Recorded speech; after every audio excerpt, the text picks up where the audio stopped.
what he realized was just because you're on a better side of history than communism, which of course he famously opposed as a Russian dissident, surviving the gulags, being exiled from the country. He wasn't about to call something healthy that wasn't. He wasn't about to just choose the West because it wasn't communism. And that's what made this speech so controversial and but also so important, especially when he goes after freedom. This is the thing we always pride ourselves on. We're free and they weren't. We're free and they weren't. And he's like, look, freedom's not sustainable this way.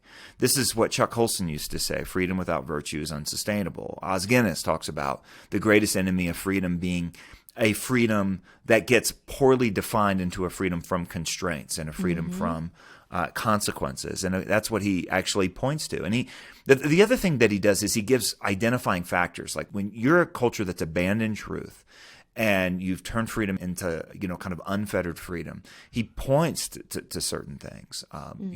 For example, the decadence of art. Now think about when he's writing. This is 1978. This is before TikTok. This is before Britney Spears. This is before the onslaught of pornography, although he does mention the decadent music that poisons the ears of young people.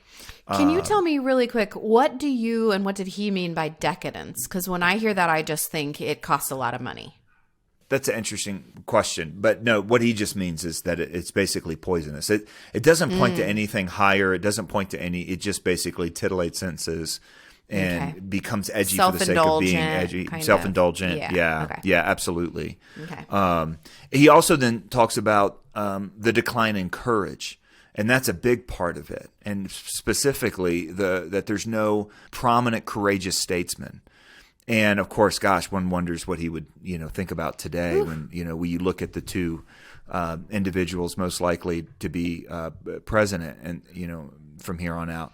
This is something that he points directly to as, yes, there are courageous individuals, but the overall direction of society is not being shaped by a courageous statesman. Think about it in the same way that Churchill led the Western world, or Reagan, led the United States.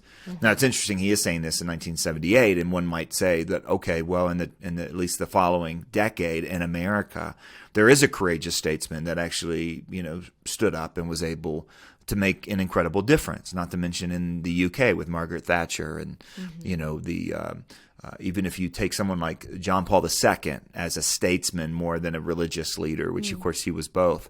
But what he's doing here to these Harvard students is basically helping them understand that civilizations have a shelf life, particularly if they're built on things that are unsustainable. And when freedom becomes license, when you don't have courage and courageous statesmen, and when you have the decadence of art, then you're not a culture that's going to be built on truth. You're going to be built on something else. And only truth is strong enough. And of course, remember, Solzhenitsyn is also the one that a few years before this, I don't know the exact date, but when he is essentially his last writing when he's in Russia is don't tell lies, right? Don't live by lies. So the foundation of truth for a society is not something that you'd hear in most commencement speeches these days. But it's what made it so absolutely important. Yeah. And he's not pulling punches, You can delude yourself into thinking that just because you're not as bad as the communist, you're okay. But if you're not built on truth in the same way, it doesn't have a future. Yeah. And that's the real punchline of this, a world split apart. It's just unbelievable speech.